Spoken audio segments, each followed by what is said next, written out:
Toda kumuchingamidza mose mukati mezuva ranhasi pachirongwa Family Matters. Zita rangu ndoitwa Pastor Francis Mbira. Mukati mezuva ranhasi we are introducing a new season, a new series. It is about mental health and the family. Saka toda kutenda Mwari, toda kuti ko timbonyaso tarisa panyaya yeutano hwepfungwa nemhuri. Kuve nepfungwa dzakanyasoti chechetere zvinobatsira sei kana vanhu vari kugara pamwe chete semhuri, vana, baba namai. Ndozvatoda. This is what we are introducing as a season mukati meFamily Matters. But tapinda pakuparura this series, this new series, tanchida kuti kotisangane nevadare vatinavo mukati mezuva ranhasi. Totangira kuno. Makadini wadiwa watereri newatariri. Zita rangu ndinoitwa Elder Nyamazana. Mufaro wangu kusangana nemi patiri kuparura mental health and the family.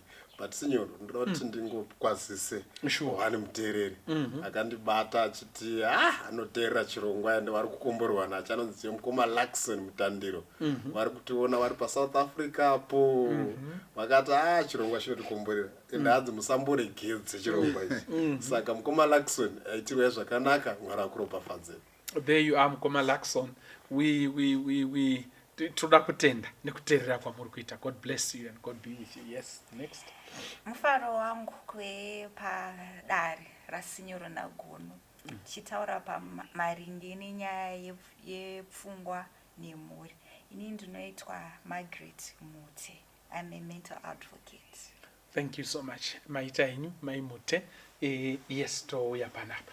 All right, toda kutenda, toda kukwazisa vateereri vedu nevatariri vedu. Zita rangu ndoitwa Netsai Rubete. I'm a mental health practitioner. I work as a family therapist and as a clinical social worker, and I'm happy to be here. Tichitaura panyaya dzinechekuita nemental health nedzimhuri. Thank you so much. Toda kutenda chose. Yes, next. Kwaso kwamuri amane hanzvadzi. Indinonzi Watson Mbiriri, ndiri mufundisi. Mukati mezuva ranhasi ndinofara chose tichiparura series. Ndakaona kuti vanhu vanofarira maseries. Ndisu tega tatisiri kuita maseries. Exactly. Asi takazodzifambira naSinyoro tikati zvakanaka kuti tabata apo asi dzimwe nyaya dzinotoda kuronda. Dzinoda kuronda. Saka tinoda kumboti hanzi unofanira kutogarira musango ukadzoka kumba unorasa hwema. Saka ita kuda kumboironda yenyaya dzeutano hwepfungwa nemhuri kuti tisati tabata apa tiri kuronda tisarasa hwema. Tinoda kutenda zvikuru. Mukati mezuva ranhasi ndodawo kukwazisa nenzira yakatsanangurika Elder Motsi. Ndakasangana nawo pakati peZimbabwe kumagaba. Ndinozwa ndo pakati pamwoyo weZimbabwe kumagaba. Vakati ndikwazisirei mushoko. Zvanzi tinoona tiri pano paHarare Church naElder Motsi. Tinotenda zvikuru. Mwari wakomborere vakuitirei zvakanaka Elder pamwe nemhuri yenyu. Elder Motsi, God bless you and God be with you. You are right, Gono. Dzimwe nyaya dzinoda kutombooneka mhuri. Woenda musango kunodzifambira. Anditi kana uchida kuiwe muvhimi akanaka. Saka nyaya yeutano hwepfungwa nemhuri takamboiti naGono ngatimbosiyai dzimhuri timboenda kunoivhima tifambire nyaya iyi. Saka hatisi kudzokera kumba, toda kutsenga kuironda zvakasimba, nekuti tikadzokera kumba hanziko unofanirwa kana uri muvhimi mukuru nekirikiri Gono, hanzi unofanirwa kugara musango kusvikira wakunhuhwa sesango. Wakunhuhwa sango racho. To the extent yekuti mhuka haichazivi difference pakati pako nesango. Saka ndo karondero katinoda kuita nyaya idzi in a series form. Saka Mwari dai anga atitira zvakanaka. Saka kubvisa rukanda rwepachironda chedu tachida kutanga neiyo nyaya iyoyi yekuti mental health and the family. Toda kuti nyaya iyi titsvagire chituru pamamonya tiritezere yakakoshei ndo zvatinoda kuti tiite mukati mezuva ranhasi. But ngatitange takura dariro kuti iko chinombonzi mental health chiko utano hwepfungwa. Let's define. Ndanchida kuti iko kana tiri kudefina futi ngatibatsiranei because zvakutotyisa pane vamwe vakutobvundazo tiritezere. How do we differentiate mental health and mental illness? Anditi ndizvo as we define. Anditi ndizvo here. But zvese ngatitarisei takatarisa kumhuri. Tiritezere musengwa upi wazvinopa kumhuri ndo zvatinoda kuti titarise. So let's define mental health together. Vadare vedu vachitibatsira imi muchiteerera. Mental health, what is it? Yes, hanzvadzi yangu Netsai. All right, toda kutenda na kana tichitaura pamusoro penyaya dzemental health. Good. Ndakaona kuti pane kusanyatsonzwisisa zvakakwana kana kuti zviri correct kuti chii chinombonzi mental health. So toda kuti tichitanga series yatinayo tinyatsonzwisisa kuti chii chinombonyatsonzi mental health. So maybe kuzvisa mumashoko akareruka o munzira pfupi yatinogona kunzwisisa tese. Kana tichitaura pamusoro pemental health tikutarisa well-being yemunhu ine chekuita nepfungwa dzake, ine chekuita nema-emotions kana kuti zvaanofila, uye ine chekuita nekugara kwaanoita nevanhu. So muchirungu togona kungoti mental health is a state of emotional, psychological and social well-being. So kana munhu achinge ari right pama-elements aya ari 3 tobata mental health yake iri chinai iri right. So basically muchidimbu ndo yatinenge tichiti chinai yatinenge tichiti mental health. Alright. Kugadzikana kwepfungwa dzako iwewe handiti ndizvo here. Pane zvaunonzwa handiti ndizvo here. Pamwe chete nekugarisana nevamwe kwako handiti ndizvo here. Toda kutenda chose. Amenuti Gono muneike kuti dedemwe here ipapo. Ndofunga tinogona kushandisa nemuenzaniso. Muchaona kuti zvinhu zvizhinji zvinogadzirwa nemascientists dzinoshanda nepfungwa yebiomimicry. Okay. Kutevedzera pane zvinhu zvakasikwa naMwari. Zvakafanana nekuti Eastgate yedu yatinayo mutauni. It's a building inozivikanwa the world over kunyaya dzearchitecture. It's very unique. Haina kutombojairika kana musati mambonotora maselfie paEastgate chimbonotora because haiwanike zvekumhanya. Yakagadzirwa vachishandisa concept dzinoshandiswa nemajuru kuti pagadzirwe building ine ventilation yakanaka asiwo zvakare ichishandisa very low energy kuti ikwanise kuachieva that. Saka vakanotoredzera kuti majuru anomboita sei kuti awane kufema kwakanaka ari pasi pevhu.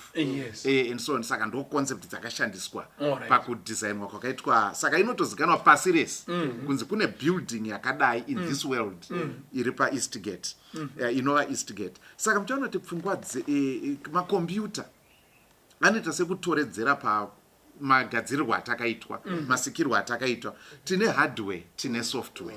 Handiti munopaona kuti kombiyuta inogona kusashanda zvakanaka nekuti pane dambudziko raitika kuhardware. Pane zvinobatika, the tangible parts of the computer. But hardware inogona nga iri right. Asi pane dambudziko raitika kusoftware, the operating system.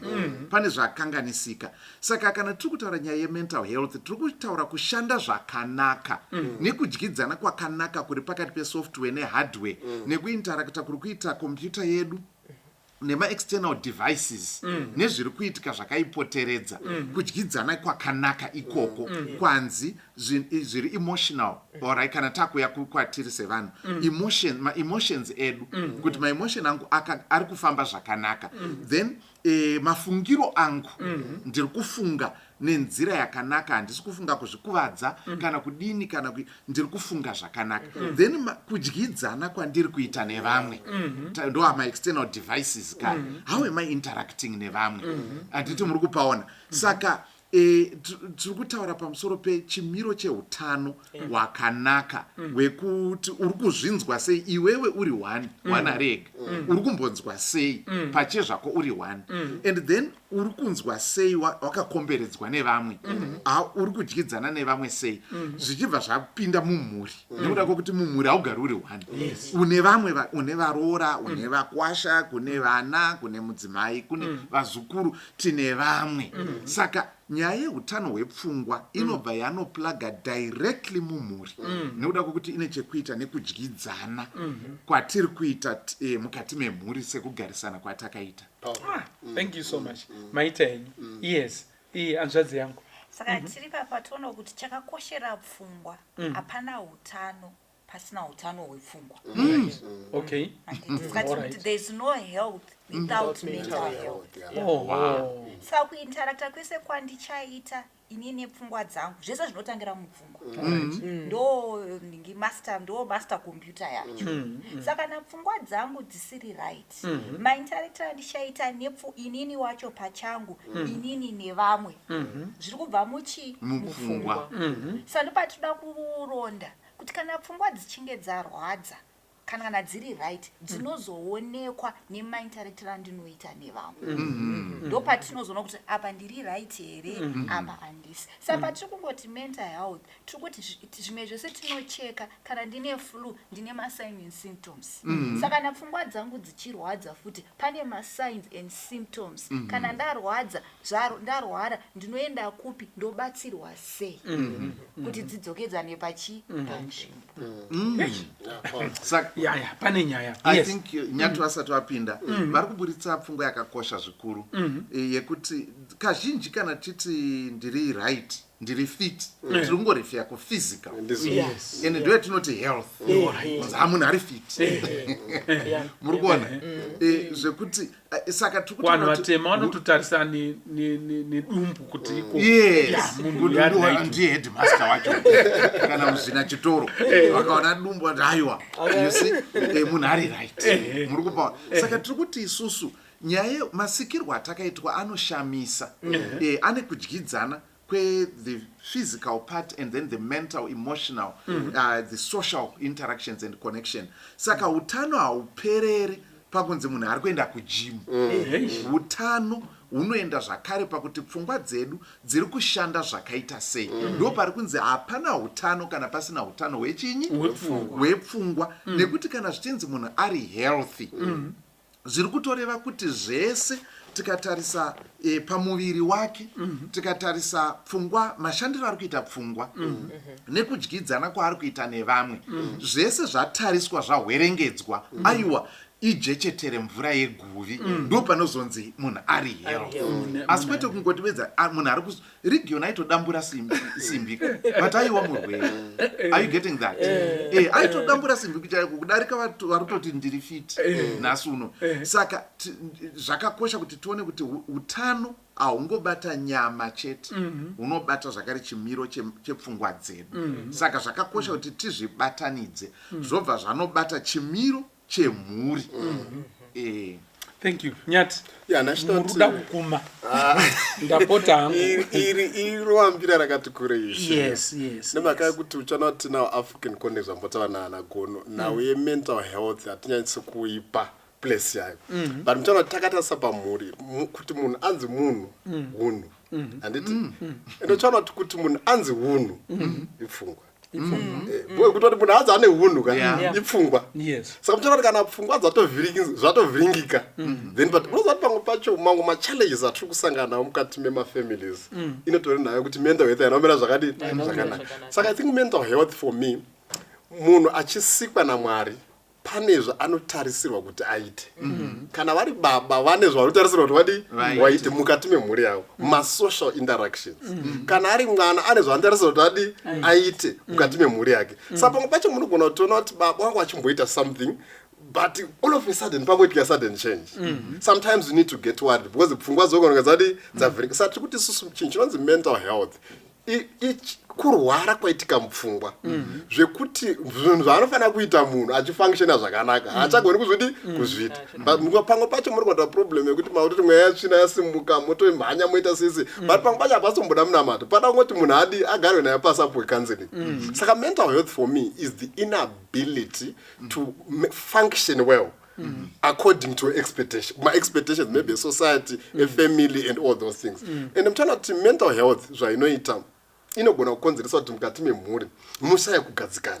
Why? Because zvanambotazva kuti baba vanogona kunge wangu vari maybe wanga vachiprovider for the family but kubasa havachakwanisi kushanda zvakanaka because mental health has been what has been affected saka is actually failing to enter imwe issue yandada kutaura pambo padefinition yasisi wangu wataura nyaya yesocial wataura nenyaya emotional pane spiritual as well saka uchaona kuti munhu anogona kuaffectika spiritually I think mwari achitisika akatotisika tiri kufana kunamata something saka pamwe pacho munogona kutoti munhu haachayi kuchenji mutoti adzokera mashure but perhaps it could also be an indication yemental health challenge saka for me really any disturbance in the way a person yaanofanira kufunctiona naye properly you can then say anogona kunge asangana a mental health challenge. Thank you so much. Yes. Kuchingoita tie down pfungwa dzakasiyana. Before you tie down, maybe before you tie down, I really want you to tie the loose ends on the definition. Thank you so much. Pane kakunzwa kandaita sekutiko. We can also add to further give weight to everything that we have said. The ability of a person to persevere and interact with the surroundings normally. Because pakangopinda chitema chete mukati menyika nyika ino yakabva yatukwa. People were no longer perfect. The environment was no longer perfect. Saka we need good mental health to go through tichinteracta an environment that is not so perfect. Precisely. And saka if you can't carry yourself in this not so perfect environment, if you are going to break down under the normal laws dzaunofanirwa kutakura mukati meupenyu kuti kunotofiwa handiti ndizvere mukadzi anokwanisa kutoita hasha murume anokwanisa kutoti iko abuda basa mental health calls for you kuti iko ufunction and still push forward normally handiti ndizvere saka kana zvikatedeguka kudai kuti iko maybe iwewe ameno zvakunetsa kubasa but zvanetsa kubasa ipapa unoskorova imbwa bhutsu ichinowira uko vana vachienda kunorara wangu kusvogara mukona kuti iko handisi kuda zvokutaura nemunhu zvazvinotoreva ndezvekuti iko mentally watadza kutakura zvimwe zvinhu and interact with your environment in a normal way saka ndopatiri kuti iko mental health and the family kana ukangowana chakuremera pfungwa dzako dzisisagoni kuchisumudza kuti udzokere pakare zvakutoda kubatsirana handiti ndizvere kuti uinteracte nevanhu vakakupoteredza with yourself and with your emotions in a normal way handiti ndizvere. Thank you so much. I think tie the loose ends for us. All right, thank you so much. Muchiona kuti pandatanga kutaura ndati mental health iri kuencompass emotional well-being yemunhu. Zvoreva kuti zvaunonzwa zvaunotofila is part of mental health. Yo encompass zvakare the psychological kuti pfungwa dziri kufunga sei uye dzakamira sei. Yo encompass zvakare even social life and all these elements that we have brought up in the discussion. Now muchiona kuti tichata ma-elements akasiyana atatarisaya. World Mental Health ichidefine mental health inoti iyo it is a state of well-being in which an individual realizes his or her own abilities. Saka tutoti isusu patiri kuti munhu uyu ane utano hwakanaka hwepfungwa munhu wekuti ari kugona kuzadzikisa zvaanofanira kuita. So muchaona kuti munhu wese achisikwa naMwari there is an inherent ability yatakapiwa naMwari. There is a potential yatakapiwa nani naMwari. So being in good mental health means you are going to be able to realize your own abilities. So muchaona kuti even mudzimuri dzatinorarama munhu nemunhu ane rupande rwaanofanira kuita mukati memhuri. Pane masituation ekuti munhu anotadza kuita pake panofanira kuita sei nai paanofanira kuita. When that happens, it means something is is wrong. Then World Health Organization inoenderera mberi ichiti again, it's a state when someone is able to cope with the normal stresses of life. So muchaona kuti upenyu hwedu hwatiri kutorarama especially after the fall kana pakange patadza munhu upenyu hwabva hwaoma in a way yekuti mwari pakutanga vanga vasina intention iyoyo but nemhaka yekuti paane chivi upenyu hwane macomplexities and difficulties akadini hai akasiyana-siyana and stress becomes a normal part of our lives. So kana uri in good mental health tiri kuti you are able to be able to cope nema-normal stresses of life. Makamboona here kuti even in a family setup panogona kuita kachallenge kangoitika be it kema-resources kangavekai but mumwe munhu anotadza kubva atofunctiona zvachose or unobva ratoitwa dambudziko guru so that is a reflection yekuti mental health inenge isina kumira zvakaita sei nai zvakanaka. Then another element is being able to work productively.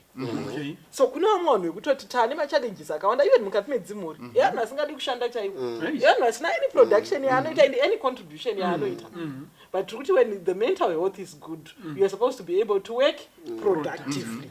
And then the last element is being able to contribute to your environment or to the community. So munhu ane utano hwepfungwa hwakanaka zvakare munhu anofanira kuva a good contribution or a tangible contribution to the family environment and even to the outside community. So in short ndo yatiri kuti good mental health. So chatinoda kuti tirambe tichitarisa even as we go through this series is what can we do kuti tisvike pastate ipi nastate yatiri kutarisa. Thank you so much. So my time. Yes ndichipinda vashonga vachingopinda ndimai vangu kare nasi mama vari pano sekuru vari papo and so on. Saka zvakakosha kuti tipatsanure ndofunga utano hwepfungwa neurwere hwepfungwa hazvisi chinhu chimwe chete. Ndopandandauda kuti ndisvike papapo because utano hwepfungwa tese tinawo zvakangofanira kuti physical fitness physical well-being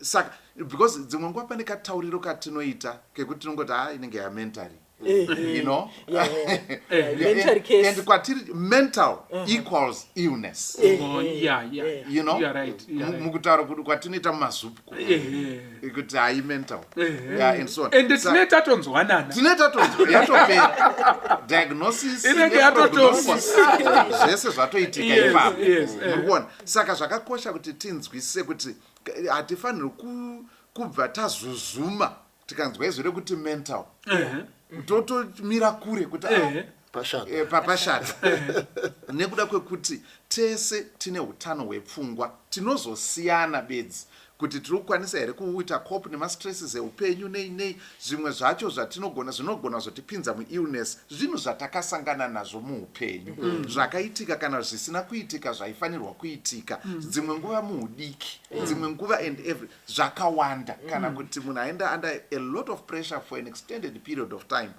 and so on. Saka tiri kuda kuti ndanichida kuti titsimbidzire ipapo kuti mental health hazvirewo urwere tiringotaura utano hwakatonaka hunotongodikana kuti tirarame zvakanaka mudzimhuri muupenyu tichikwanisa kuita macontributions ese ataurwa aya and so on zvakadaro izvo. Asi pane zvinhu zvinogona kuzosanganikwa nazvo muupenyu zvinogona kuzoti tsedegu utano huya hwarereka manje hauchina hwakuduza hauchina kumira zvakanaka ndo zvatoda kuti tichenjerere izvozvo izvo kuti mhuri dzedu dzigare zvakanaka nekuti kutaura idi nyaya iyi inotibata tese nenzira yakadzama kudarika zvatingafunga.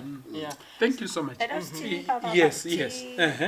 Utano hwemunhu toziva kuti munhu ane utano anofanira kudya zvakanaka all nutrients in their correct proportion ari kufanira kuzorora nema-social interactions the same food ne-mental health. So patadefina ma-definitions apiwa iwe uchizvitarisa manje kuti pane zvataurwa ndiri papi handiti ndo benchmark ndiri papi then pane zvandinokwanisawo kuita kuti ndimaintaine utano haisi automatic. Saka patiri kutaura family setup ndikuti inini ndiri mumhuri inini as an individual ndikufanira kuti I make a conscious decision to be for my mind to be healthy. Saka pane zvandinofeeda in mumind yangu pane zvandinointeracta nazvo both physically or non-physical zvinocontribute. Saka patiringoti mental well-being izvozvo zvingatizvirangarire kuti pane zvinhu zvatinogona kuita kuti ndimaintain handiti kana even uchifunga kuti ndakanganisa kana topa example sleep munhu chikunzi 8 hours of sleep. Why should I sleep for 8 hours? Ndikatadza ndinotadza kufunctiona the next morning. Ndane extra what load. Ndikanetsekana ndikaita wari futi zvinodini zvinokanganisa. Ndosaka Bible rine 365 verses. Why not? Patori nevhesi rekuti God has not given us a spirit of fear but of love, power and of a sound mind. Maybe rega ndipinde pamwe kutaura ipapo kuti munhu unoona wasvika maybe pasituation yekuti hauchadyi zvakanaka, haucharari zvakanaka. Zvese izvozvo zvatinenge taakuona izvi ndowatinozoti isusu aya masymptoms of something that is wrong when it comes to pane zviri kutinetsei when it comes to mental health. So kuti tiise mukaha kana kuti tipatsanure mental health nemental illness. Tati mental health ndo state of well-being iya yatatsanangurai. Kana taakuzoti mental illness now clinically kana taakuti mental illness taakuti paita a specific condition yavepo kazhinji kacho yatodiagnoswa ne-mental health expert kwete pabus stop. Saka zvekuti muzupko munhu uyu imental kana isusu taakufield yedu yemental kanoita izwi aka mental case. Saka tiri kuti isusu in the field of mental health hatidiagnose vanhu nekuassessa vanhu nemasisi.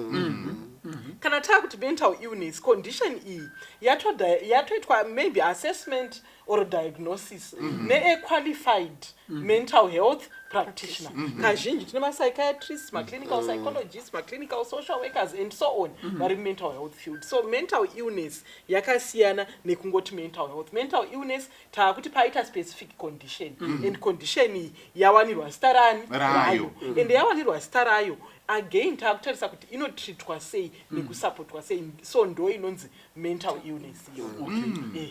So in other words, maybe just to maybe also, I'm not sure to tie up kangani. But ndofunga kuti tingoizame kuidzorera kumuri.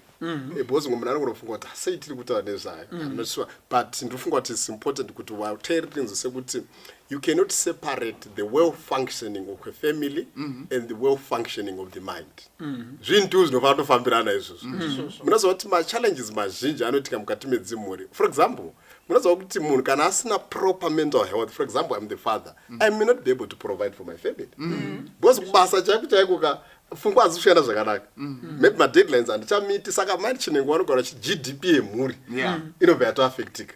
Because the mental aspect not functioning well. Ive ndasvika kumba chaiko papashara paya kuti coping with ma-challenges anoitika. Ma-normal pressures. Exactly. Saka munogona kuona kuti maybe manyamazana anogona kuita kajoke zvako achitoseka neni. But because the mind is not in its rightful state, I can best zvimwe zvokutoshautosha kuti inyaya joke here iyi. So I think it's about mental health kazhinji kacho, because watera vanogona kuti chadambudziko rekuti waitongotera kuti ione mental, of course anogona ngainayo, but mental health kazhinji is also about observing the changes that are happening in a person. You know, saka pacho haisingori mumwe munhu anenge anoona personality yake, but it's also observing. Saka zvinogona affecta one hasha. Pane project yatiri kuita sinyoro. Maybe let me just explain. Pane project yatiri kuita pane organization ndoshanda nayo. So what we are focusing on is mental health for men. And as we are doing research, we actually found out that there's a very strong relationship between mental health, drug and substance use, and gender-based violence. Zvinhu three really so closely tied. Saka chona kuti munhu kana aine mental health challenge, ma likely chance ake kuti abuse ma drugs are very high. Because they are likely to abuse drugs as a coping what? Mechanism. Anditi. Kana wapedza kuabuse ma drugs. The next thing that they are going to do kazhinji kacho to abuse people. So last week Friday I was because wapedza ne drugs. Yes, last week Friday taita ngubasa ku airport. And mapurisa atopataita ona kuti tinoshanda nemi VFU. Ngati muda kushanda nesu tikati targeting men. So mapurisa, you know what? And they ku bawo. Ndipo zvokati twati activity yenyu muitire mbawo. Because ndo mune vanhu vari kuti kana vadhakwa wonorora madzimai kana vari varume. Saka wakatokumbirisawo kuti if possible let's go and talk to people vari mubaba, because isu semapurisa tiri kuneta nemacases evanhu vari kuuya vakadhakwa vashungurudza madzimai. So the point that I'm trying to make is mental health challenges can also even contribute to family violence if it's not treated quite well. Saka ine hoche koche yekuti inofana kuwana chigaro panapa sinyo. Inofana kutodiscussa because inogona kucontributa to violence. It can contribute even to divorce. Kana ma-issues asina kumarijwa zvakanaka. Even now them bedroom chaidzo. Zviya zvatinoti erectile dysfunction varimu vachimwa magucha amwe anozovauraya. Pamwe pacho would find kuti inenge itori mental health or mental illness vangu vachitaura not true. But you notice kuti pamwe pacho pari kuitika zvana ED, pari kuita impotence and all those things. Inogona kunge ingori nyaya yekuti hakusi kutomboda guchu nemazipirits amwe amomwaya. Ingori nayo kuti you need a therapist or somebody to talk to, then mental health wodzokerana, then izvo zvakutofamba. Thank you so much. Maita henyu.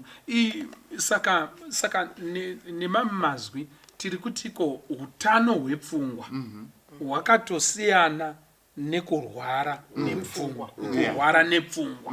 Anditi saka musatyire kure zvakadaro zvokuti ko pakangoda kutaurwa nyaya idzodzo idzo then motyira kure kuti ko no pamwe unozongobatwa kuti uri kutopenga. Anditi muri kuona nayo cheripo. Aiwa, no, we are not talking about that. What we are talking about is that normal interaction nekugona kutakura mitoro yako and maneuver yourself around the normal stressors of life.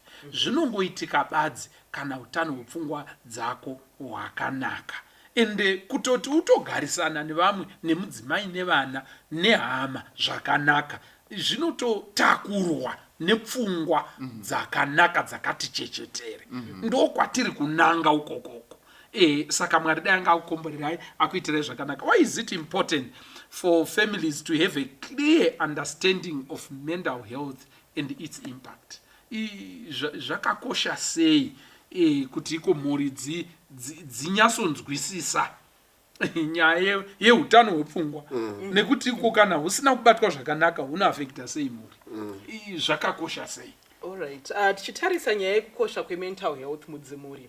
Like I said earlier on, I work as a family therapist, and again I'm a mental health therapist as a clinical social worker. So chonoti tinowana mikana mizhinji yekugara pasi nedzimuri tichikurukura nekubatsirana panyaya dzizhinji dzakasiyana siyana. But chimwe chinhu chatinowanzoona chatakawanzoona mukushanda nedzimuri kuti kazhinji vanhu vari mukati medzimuri mune machallenges anosanganikwa nawo. Mune kunetsana dzimwe nguva kunosanganikwa nani nai kunosanganikwa nako. But nguva zhinji hatione kuti mudzi wekunetsana uku kana kuti mudzi wemachallenges ayo uri panyaya dzemushandiro wekuita chiinhai pfungwa dzemunhu. So vanhu tinogona kupedzisira tonetsana semhuri, torovana, totukana, toitana sei tisingatooni kuti there is an underlying mental health challenge. So kuziva nezvemental health as a family kunotibatsira pazvinhu zvekuti chekutanga chimwe chatinogona kubatsirwa nazvo ndechekuti zvichatibatsira kuona kana paine dambudziko riripo when it comes to a family member's mental health. So tinogona chite kungoona kuti panenge pane dambudziko ndokunge tichiziya nekunzwisisa pamusoro pemental health. Tinogona kutogara nemwana mumba tichiti mwana uyu haachadi kuwadzana nevamwe, akungozvivharira kubedroom, akungodidi hezvo mwana atori mudepression. Mwana haasi kudya zvakanaka, the next thing taakutoti waakuda kunetsa pana pamba, but mwana atori chiinhai muanxiety or whatever that they may be going through. So zvinotibatsira sedzimhuri kuti tigone kuona even ma-symptoms nema-signs of underlying mental health issues. And kana tagona kuona izvozvo taakunzwisisana zviri nani, and even mukurelata kwedu taakurelata from a point of understanding each other. And kana tagona futi kunzwisisa pamusoro pemental health taakugona isusu kuti zviri kuita munhu uyu ari kuita sekunge ari suicidal nemhaka yekuti taakunzwisisa shandiro yepfungwa kuti kana munhu uyu akushowa izvi neizvi anenge ave chii uyu suicidal or anenge ave musevere depression. So toita sei taakuziva as a family kuti no, let's go and seek treatment for munhu uyu because kazhinji tiri kurera zvirwere zvizhinji ma-mental health disorders and issues akawanda mudzimuri tichingofunga kuti mheno zvii zviri kuitika mweya yetsvina, mweya yemadzitete, mweya yemadzinza nezvimwe zvinhu zvakasiyana siyana, but tisiri kutoona kuti iyi nyaya iyi chirwere chiri kutoda chichi chinotoda treatment. So as we understand mental health issues, we are going to seek treatment as a family and also even provide support to each other as a family. Because you realize that in most mental health issues that one of the preventive and mitigating factors in mental health is what we call social support, social and emotional support. So my mental health issues akawanda tinostruggle now, mazhinji acho would be avoided if someone has good family social support and emotional support mukati memhuri. Akawanda acho even azodevelopa avepo, they can be mitigated, anogona kudzikira nekurapika nekupora nekukasika kana munhu akawana support mukati medzimhuri. So ndo zvimwe zvezvimwe zvinobatsira kuti semhuri tikwanise kunge tinoziva nekunzwisisa nyaya dzemental health. Okay, all right. Saka yeah, ndapanzwa. Saka maybe pari kunzipoka munoziva ku vanhu vatema tangojaira kuti vane rutivi. Nyamba pamwe makidneys ari kutopara. Handiti murikuona. Muzosvika kuchipatara mungonzi mishini miviri mitatu tokutobvunza kuti mune munhu here wamauya naye. Handiti murikuona. Izvozvo tsvagai mubhedha munhu aadmitwa. But ndapedza makore ndimodzi vane rutivi. But there's something that is already suffering in me. Handiti murikuona. Ndinofunga kuti zvakangodaro zvakare neutano. Pane vamwe vanongonzi dzikadambuka.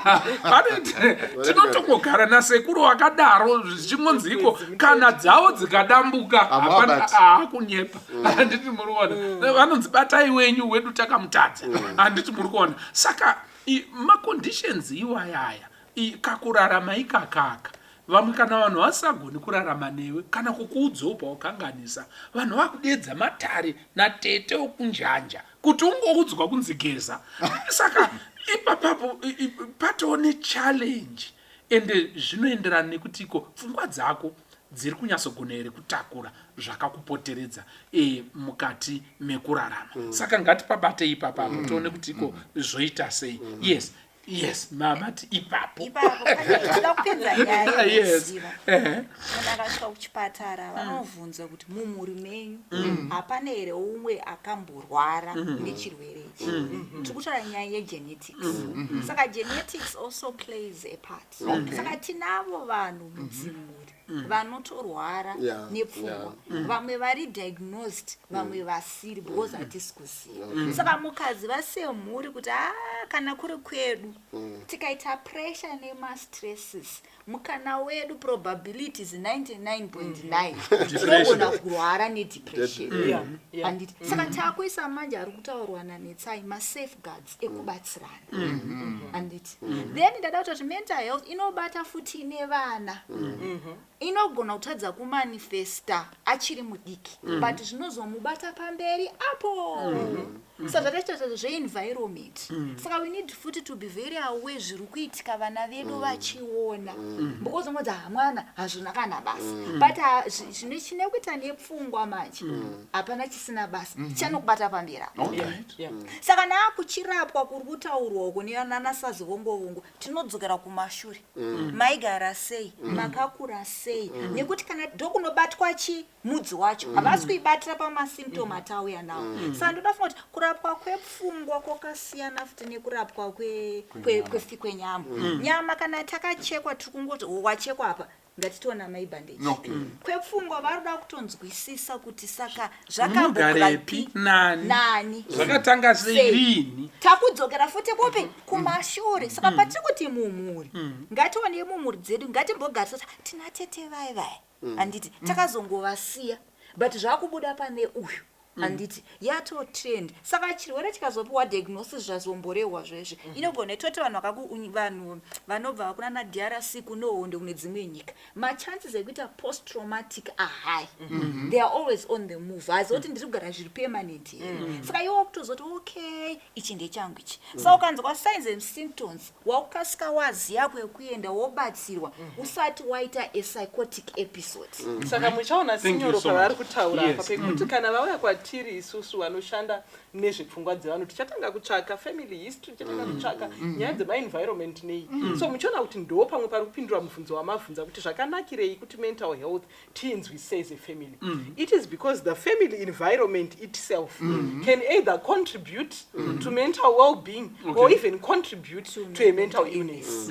Saka isusu sedzimhuri, the environment yatiri kucreata mukati memba.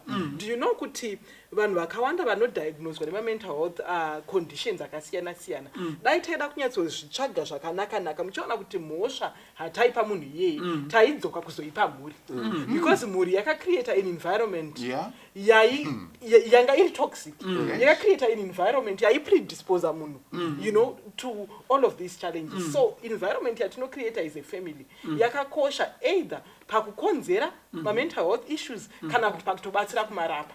So let's be careful kuti what environment sagono muri babamba what environment are you creating for your children? Is it an environment ichita kuti vana vakure vaine ma-anxiety disorders? Uri kucreata environment yekuti mai vagare vari mu-chronic depression?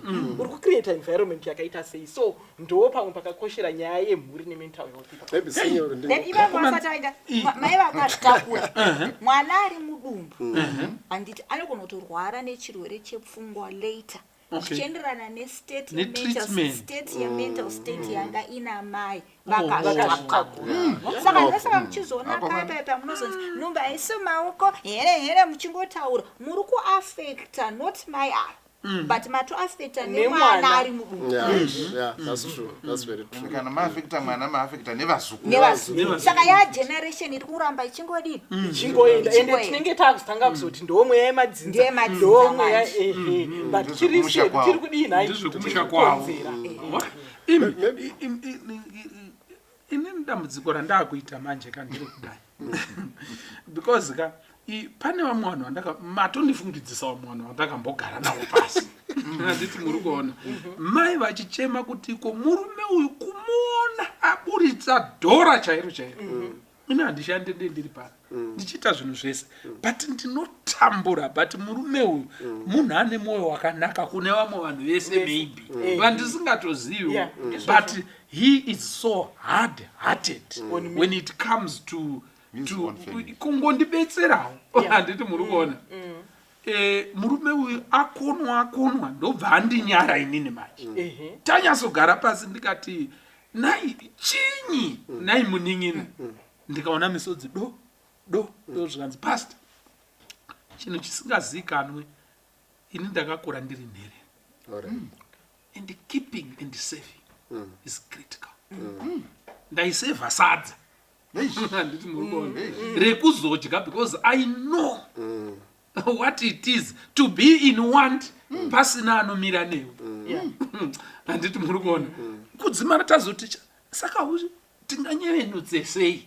Saka muri kuona kuti munhu anga muchato wanga watopedyo nekupara. Saka muri kuona kuti marriage yenge yatoparadzwa as a result of childhood traumas, you know, which are a mental health issue. But tikasanzwisisa izvozvo tinongoti vakaomera chapundu haadonhedze munhenga handiti but munhu uya mukaisomutora kuti minhenga iri kuramba yakabatirira pauri sei handiti muri kuona mumubatsira pota uchidonhedza chii minhenga matobatsira munhu pane kuti ndizvekumusha kwavo sekuru vavo vakanga vasingadonhedzi kana dhora zvine mweya tsvina mukati ndo zvavatori aiwa ngatigarei pasi nevanhu. Saka these are some of the dynamics dzatiri kutarisa dzinotogona kutoaffecta mhuri. Vanhu vakatorambana we but vakazobvunzwa kuti makamboyazorambana sei vanhu vanenge vachitoshaya kuti namai Peter soka taiwirirana but kuti nditi chaizvo chinyi handiti muri kuona ende vanhu vatema zvinhu zvavasinganzwisisi zvinongonzi ndevari pasi vakanga vasvika handiti nyati mune chekutaura titi nekuda kwenguva ndachida kuti it's very important kuti vanhu vanzwisise mental health in families. You know, this topic matter. I talk to a lot of couples and I've seen that most of the people are not sensitive. Sometimes munhu akanzwisisa the mental implications yebehavior yake anowa sensitive kune spouse yake. Alright. You know, pane zvakafana cheating. People hardly understand the impact of cheating psychologically ku spouse yako. saka unoona kuti musociety kana wari warumeta yangu vanochinzi murume bhuru murume jongwe saka we sometimes normalize these things but have you taken time to also just analyze the psychological and mental health impact of cheating your spouse.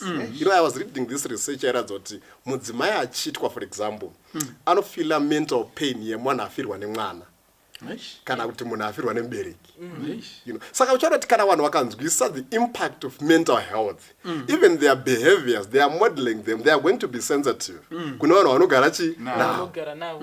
Unazwa kuti kune pane vamwe vanokuti akakuvhiringidzira munhu iyo cheating hatichambotaura. Anenge achita ne8 girlfriends. Maybe wobva waenda kucounseling. Maybe they're expecting their spouse to heal instantly. But they don't understand the psychological impact of the wound. Kuti iwound yakaisa maybe for the past 20 years. Muma message akachibatwa ma girlfriends achita sese, but ari kuti no iwo waparidzirwa kuchechi vhesi kuti unofanira kundiregira, chitondiregira instantly. 77 times 77. Wobva watokoterwa nechi nemavhesi. But uchaona kuti kana uri munhu anounderstanda, you are going to be patient. Okay, waita mabororo ako, wakuda kureforma. But usatarisira kuti munhu wako anobva angorependa, anobva atongo kuregezera just instantly because it's a wound, it's deep. So he also has to be remorseful. You have to give that person time and all those. So I'm trying to kana vanhu vachi understand even the words mashoka vanotaura cha. Vanhu vakanzwisa mental health issues. Haungotauri mashoka. Unozwa kuna vanhu vanongopopotera chira my spouses avo pakazara vanhu.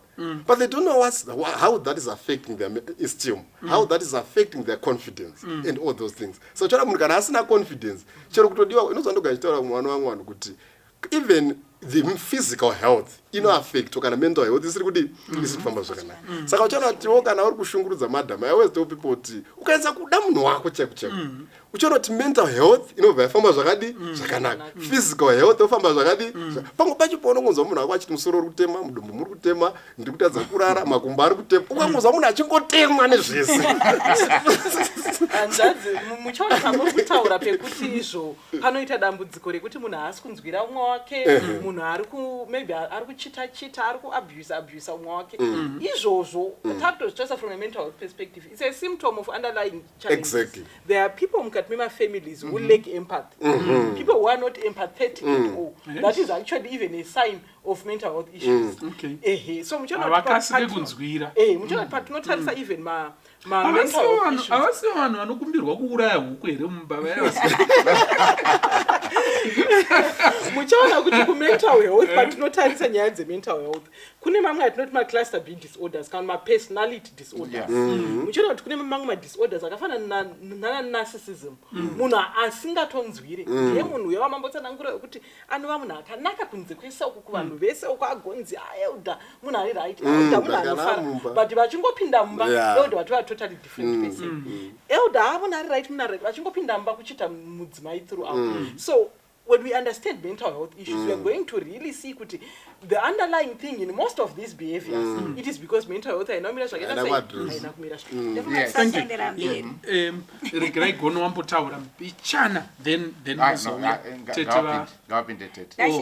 importance panyema marriage. It's important to understand kuti umwe wako ari kubva kopi.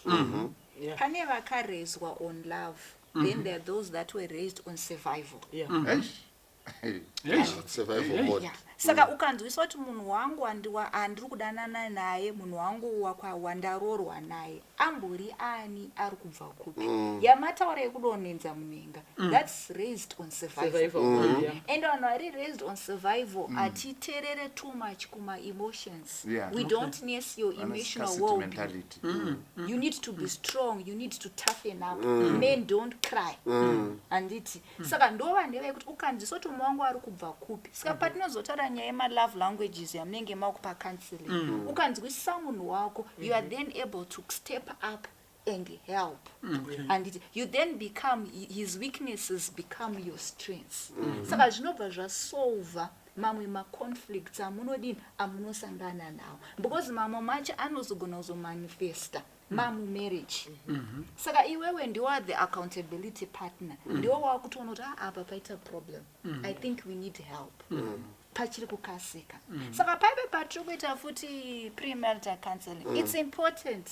Mental health, that's true. But munozona zvatinoudzwa manje, usaudze murume nezvekumusha kwenyu kwaunobva mangwana anozokutuka nazvo but ndozobvunza mubvunzo hakuna kumusha kusina zviko saka hapana paunondituka nezvekumusha kwenyu ini ndisingazivo zvekumusha kwani kwenyu saka ndo zvimwe zvati kuti my-importance because vanhu hatina ma-safe spaces in the family to be vulnerable to open up example unoona soga inini ndairohwa soso ndakanga ndisingadyi ndaitukwa handipane munhu wekuti ukamitira hasha ukamupopotera anomira anofurisa anopinda mupanic mode environment yakakura saka nausinganzwisise umo wako kuti iwewe haufunge iwe uchimunongedza handiti anobva atoshata out hachafunge handiti it's because of the background saka it's important kuti zoti mashoko atiri kutaura umwe wangu ari kumbobva kupi then ini ndonecha it's all not family it's not kumba even the church setup chinozoti vanhu vasaye kuchechi makandinyeya ndauya nenyaya yangu maifamba matondiuraya it's kwandiri kubva ndikuti ndauya kusanctuary ini mabva mandipedzisa manje okay alright thank you so much ndakupai mukana That's right. Yes. Yes. Nyaya yamasimudza sinyoro yekuti zvinei nemhuri. Ndabva ndaita week. Inopedza simu. Muruda kuti kudi. Aiwa shingai moyo. Kuti munhu mukuru ndiwo kutotsuka. Aiwa kuchino vanhu vari kubvunza mubvunzo yakadai.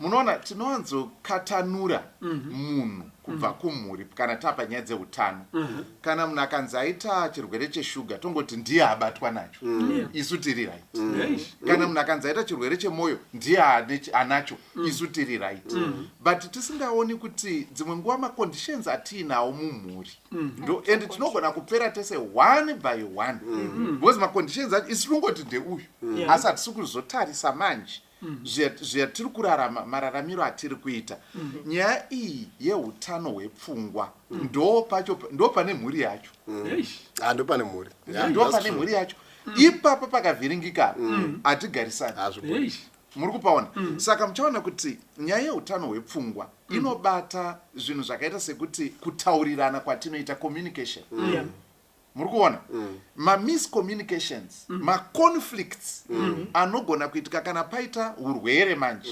hwatisiri kuona ndo panenge pachisungwa njombo nasekuru wekumarirangwe tete vekuchitomborwizi vati dimburirawo nepaeka vakauya kuzonzi makajaidza munhu muroora akajaidzwa zvino kuno kwavakarorwa hatiite zvinhu zvakadaro ndiri kuda kuti munoziva here kuti kune matare ari kugarwa mumisha umu ari kugarirwa munhu ari kutorwara asi hapana ari kuziva kuti munhu ari kurwara asi kuri kugarwa matare kunzi matakana nauri kutiitira muri kupabata nyaya yatiri kutaura dai taigona kutaura nemacapital letters dai tirongoshandisa macapital letters uchaona mwana wangu nyaya yauri kutaura yekuti mudzimba matare mazhinji ari kugarwa achinzi haagarike naye mukadzi uyu haagarike naye murume uyu yeti zvaari kuita zviri kunzi haagarike naye ndo hwatiri kuti urwere hwake saka zvinoda kuti semhuri tikanzwisisa maissues ayaka tichaona kuti aiwa mani munhu uyu tiri kumupa mhosva yaachinayi yaasina chatifanonge tinoita kurapisa nekubatsira munhu it's not just matare ari kugarwa mukati medzimhuri vamwe vanoti vaedza kugara matare mudzimhuri voti you know what iyi nyaya taitadzai rega timboenda kuma-professionals vaya ananetsai nevamwe timbonosika professional counseling because izvi zvabeyond us izvi vanouya vanhu you know as a family therapist in practice we see a lot of couples a lot of families vachipresenta nema-issues akasiyana siyana vanogona kutouya vanhu for counseling nenyaya yavo ovhunza kuti nyaya yakamira sei kunenge kungori kunongedzana zvigunwe akanditi akadai but as professionals vane training yemental health tinozoona mune dzimwe nyaya kuti zvinhu zviri kuita kuti muchato uparare uyu zvinhu zviri kuita kuti vanhu varwisane mazuva ese mukati memarriage there are underlying mental health issues. na 82 tichangobva kuhondo ndozamuri kurwa ndohondo yamunayo asi hamusikuiziva. So kazhinji tazoita psychometric test, taita assessment, paitwa even diagnosis anoitwa, tozoona kuti aiwa bani nyaya yanga iri kuitika tichiti munhu hanzwisisike uyu munhu uyu anoita kunge akadai munhu anoita kunge akadai, tozoona kuti aiwa bani nyaya iripo apa ibipolar affective disorder iri kukonzera zvisezvi. Ende zvazooneka izvozvo taakugara pasi nemhuri kuchitsanangurira kuti kana tichiti bipolar for example zvinomborevei, totsanangura. And once taita that engagement nemunhu wacho ari kunzi ari kunetsa nemhuri yacho yese, vanhu vanotanga kutozonoti you know what, zvataifunga kuti munhu ari kuzviitisa aiwa haasi kuzviitisa, imhaka yekuti munhu ari kuita sei uyu ari kutorwara. Patanga tichiti munhu uyu angori nemamudzi angori nemamamudzi, no, they are actually suffering from a mood disorder. So ari kufluctuate maybe between manic and depression and things like that. Now as a family taagona kuchinzwisisa kuti no, munhu watinaye uyu zvanga zvichiitika imhaka yeizvi. So kana izvi zvichinge zvaitika toreacta sei kana toresponda sei as a family, and what kind of support yatinogona kuita sei kupa munhu uyu panyaya dzakadai. So munoona kuti tikanzwisisa tese semhuri zvinotibatsira kuti tibatsire even vanhu vari kustruggle nema-mental health issues mukati medzimhuri imomo. Thank you so much. Gono mama pedze. So mental health mukati memhuri yakakosha kuti inzwisise sinyoro. Inofunga kuti everyone ari mukati memhuri arifana kuunderstanda behavior yake inoya kutarisana nema-perpetrators of mental health challenges. Environment yatachataura. Alright. Indinogona kukonzeresa kuti manyamazana wapinde musevere mental health challenges. Okay. Ini ndikasazvimanage myself. Alright. Saka zvakakosha kuti munhu wese anzwisise kuti behavior yake how is it contributing to mental health challenges in the family. Environment yatachambotaura. You know, there are some people who are not sensitive. There are some people who trivialize people's challenges. You know, if you understand my mental health, unozwa kuti mwa wako akataura tiri marriage kuti wanyamazana izvi zvandisi kuzvifarira zvinondiafecta zvakati kana uri munhu akadzidza mental health ucharespecta zvinotaurwa nemumwe vako kuti zvinogona kupinza mumwe wangu mudepression. You know, some people they're actually in depression, they're actually in mental health challenges. Why? Because apana are willing to us to just listen their challenges. Kungoteera chakudya. I always tell people kuti unoziva here kuti unozwa kuti for example inini as a husband ndiri mudzimai wangu bvudzi rangu harinogona kusanya kundikoshera but ramenyamaza rakatovakoshera kudarika rani rangu. You know what I mean? Saka wakataura zvine chekuita nebvudzi rawo. I shouldn't trivialize that. Taiwa uswa ndakatogerwa chiko chinoshamisa pabvudzi rako. You know what I mean? Saka kana ukanzwisa mental health challenges, you try to make sure kuti you don't trivialize people's challenges. You unokoshesa zviri kutaura nemumwe wako, then you take corrective behavior. Thank you so much. Yes. Ndichingoda kuti munhu anobva kumba, the family munhu anobva kwatinogadzira kumba ndiye ari kupinda musociety. Saka it all starts in the home. Saka tine vanhu vane ma-mental challenges, tine vanhu tinozovaona kumachechi, kumabasa nekuchikoro. These people are then stigmatized, labeled difficult. Vari kutostressa vamwe vanhu because havasi kuziva. Kana kuti vamwe vanhu vari kutozviziva kuti munhu anoda help. But when it comes to mental health zvinonzi zvinoda vedzinza rake. But munhu kana ari kubasa akangodonha atitsvage mukadzi next of kin, the first thing is just to call an ambulance, munhu yobva adini abatsirwa. Vanhu munozoudzwa ama after. Saka ndiri kuti chi mamwe ma-challenges vamwe vanhu vasingashandike navo kuchechi vari difficult. Munhu ari kutorwara i-attention yaari kuda. Saka these people tinozwa kuti toxic, tiri kuvapa mazita, but it's just a cry for what? For help. But kana tichiziya toti family yatadza, but family as the church, as the community, we are because of people. Ubuntu hwemuntu, we can help because tiri kuziva kuti paita challenge in it. Thank you so much. You know, yes. I think if we had that understanding as a people, we would be more empathetic and understanding than we are. But kazhinji we don't realize kuti zviri kumashure kwema-mental health challenges ari kusanganikwa nawo nevanhu. Kune zvizhinji zviriko. You know that's why we even say sometimes hate people. You know, munhu atori ne-baggage dzake, ane ma-traumas ake, ane ma-issues ake, akuzopresenta nezvinhu izvi. So I think zvinofanira kutibatsira nekutivhura meso kuti when we see people who are struggling with mental health issues, sometimes it's not about them. it's about vamwe vatori right, we have led them to be where they are. So ngative ine empathy as we look at people presenting with mental health issues, mungave muchurch, mungave mafamilies, or even mukati mechinai menharaunda dzedu. So there is so much that we can talk about in terms of mental health. You know, we've just discussed around what mental health is, we've talked about what mental illness is, we've talked about mental health mukati medzimhuri chayakakoshera. But muchaona kuti mukati menyika nemastreets matiri kurarama there are so many misconceptions about mental health. There are so many misconceptions dziripo. And muchaona kuti even macultures atiri kurarama, in our Shona cultures, in our Ndebele cultures, there are so many issues and factors dzine chekuita nemental health. Tichitarisa kuti even when we're talking of mental health yacho, it's not just one broad thing. Even tikati mental illness yacho, it's not just one broad thing. We have a lot of different mental health disorders that tinadzo. Chatakangojera ndechekuti munhu uyu anorwara nepfungwa anopenga. But we have different issues around mental health. So tigotarisa zvese izvozvo. Even my different mental health issues atinawo nekuti anombonyatsofamba sei. Because sometimes we diagnose ourselves using Google. Ongo Googler obva wangoda pakanzi depression. Next thing wakuti ndine depression. But unayo here. Ongo Google kunzi munhu ane schizophrenia anobatsirika sei takutomhanya nazvo. So akazotarisa zvakadzama all these mental health issues kuti dzakamira sei uye dzinofamba sei, because peadventure tiri kurarama nazvo.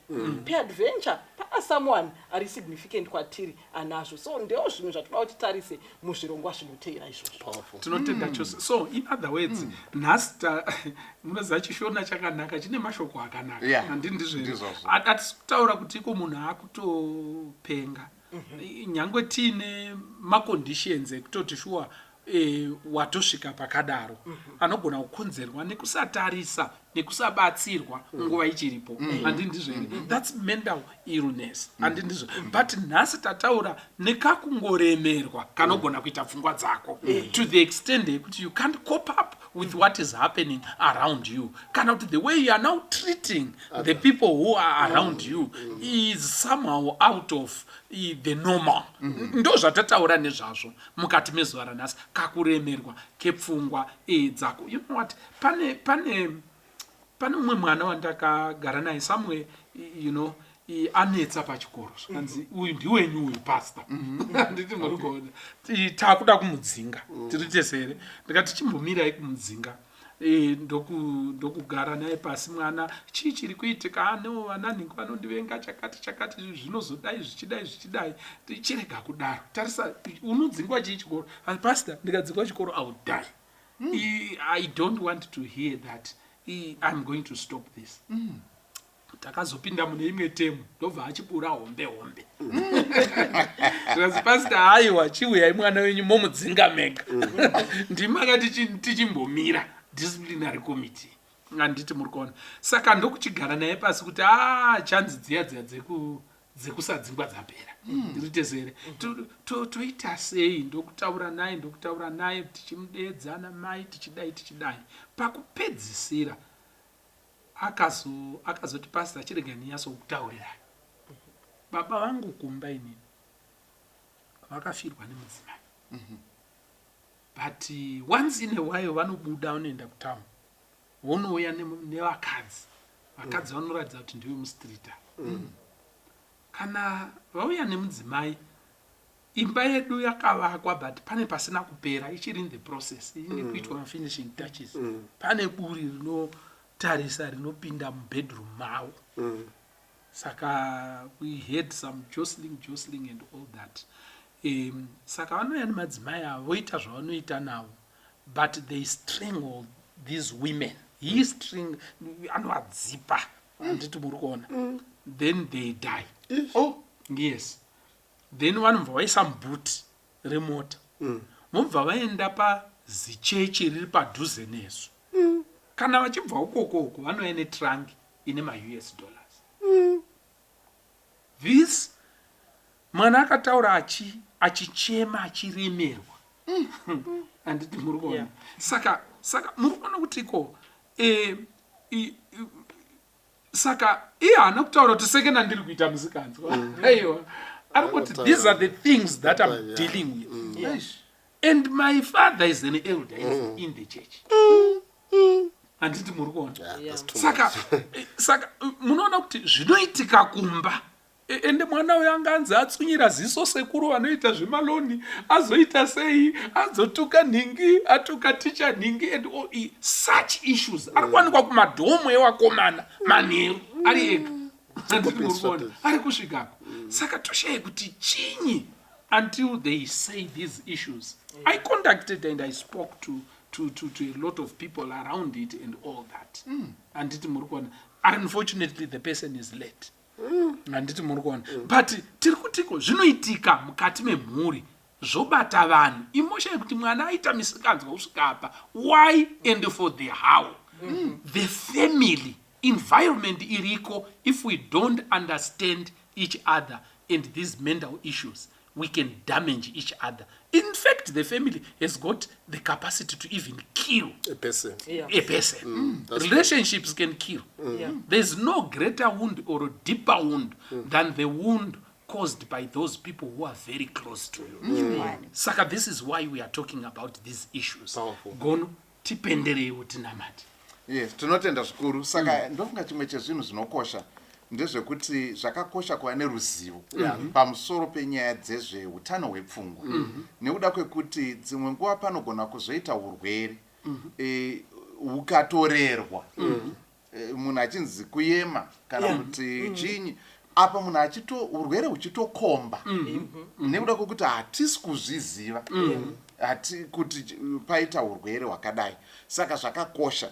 Mumwe munhu akataura akati tinofanira kuva vanhu vanonzwira, nekuti vanhu vazhinji have gone through a lot. Some are going through a lot right now. Some are going into a lot. Zvikanzi the bottom line ndeyekuti a lot of us are dealing with a lot of things. Handiti muri kuona. Saka these lots of things dzine impact pautano hwedu hwepfungwa. Zvakadaro zvekuti dzimwe nguva tinozokurirwa poita urwere. Ende urwere haisi sign yeweakness. Ndonga tichazvibata kana tapa chikamu chinotevera patichataura pamusoro pema misconceptions. Haisi sign yeweakness and so on. Asi kuti ndasingadi kuti mushandise izwi rekuti urwere kuti shona iti kakuremerwa.